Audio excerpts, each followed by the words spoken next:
Selamat pagi anak-anak, bagaimana kabar kalian hari ini? Semoga kalian di rumah dalam keadaan baik-baik saja ya.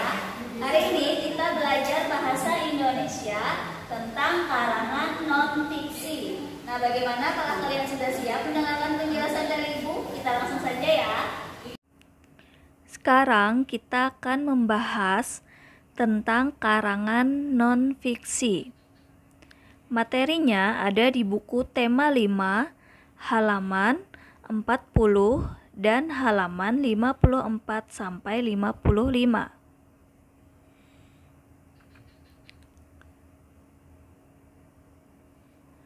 Karangan non-fiksi.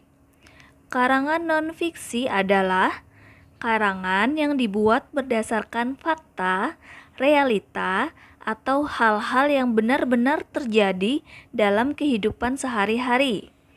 Contoh karangan non-fiksi yaitu laporan, artikel, karya tulis ilmiah, makalah, surat kabar, biografi, dan lain-lain.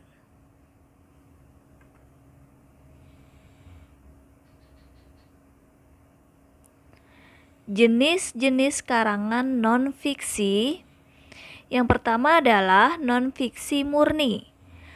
Non-fiksi murni adalah karangan yang berisi pengembangan data-data yang autentik. Sedangkan yang kedua adalah non-fiksi kreatif. Adalah karangan yang berawal dari data yang autentik, namun pengembangannya berdasarkan imajinasi pengarangnya. Jadi karangan non-fiksi ini setengahnya adalah fakta yang sebenarnya dan setengahnya lagi adalah imajinasi dari pengarangnya.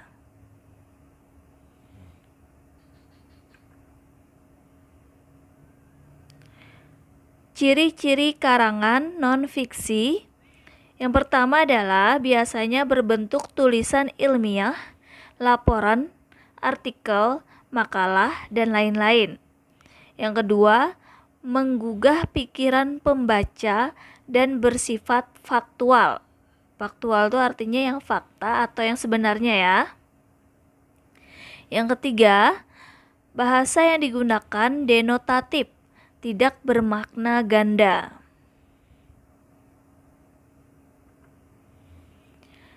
Langkah-langkah menyusun karangan non-fiksi. Yang pertama, menentukan tema. Yang kedua, merumuskan tujuan. Yang ketiga, mengumpulkan dan menganalisis data.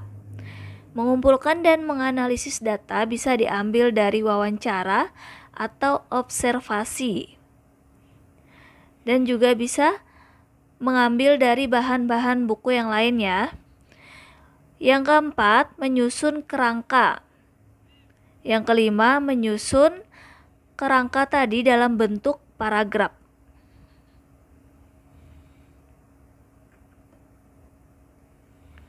Nah, di sini Ibu punya contoh karangan non-fiksi.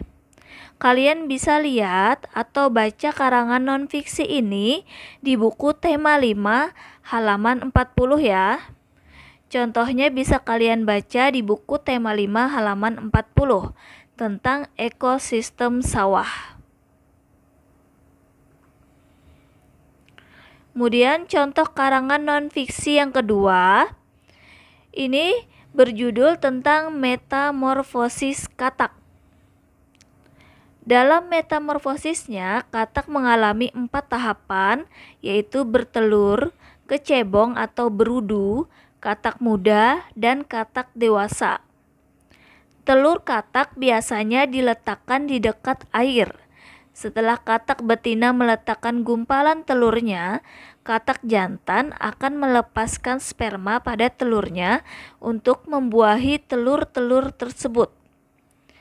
Kecebong pertama kali muncul dari telur, biasanya 1 hingga 3 minggu setelah telur diletakkan. Ketika kaki katak telah sepenuhnya tumbuh, ekor akan mulai tumbuh lebih pendek sampai hilang. Pada tahap ini, ia disebut katak muda dan hewan ini akan tinggal di air. Setelah katak meninggalkan air, maka katak tersebut sudah menjadi katak dewasa. Hewan ini akan bernapas dengan paru-parunya dan mulai memakan serangga dan tanaman.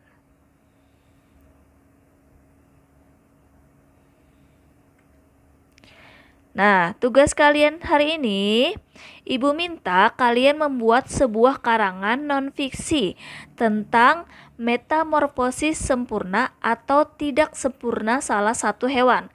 Jadi bebas ya, pilih salah satu hewan yang akan kalian buat karangannya. Bebas dari metamorfosis sempurna, contoh metamorfosis sempurna hewannya, atau salah satu contoh hewan metamorfosis tidak sempurna. Nah, kalian buat karangan tersebut boleh 1 atau 2 paragraf. Jadi paling banyak hanya 2 paragraf saja. Kerjakan di buku PR tematik ya.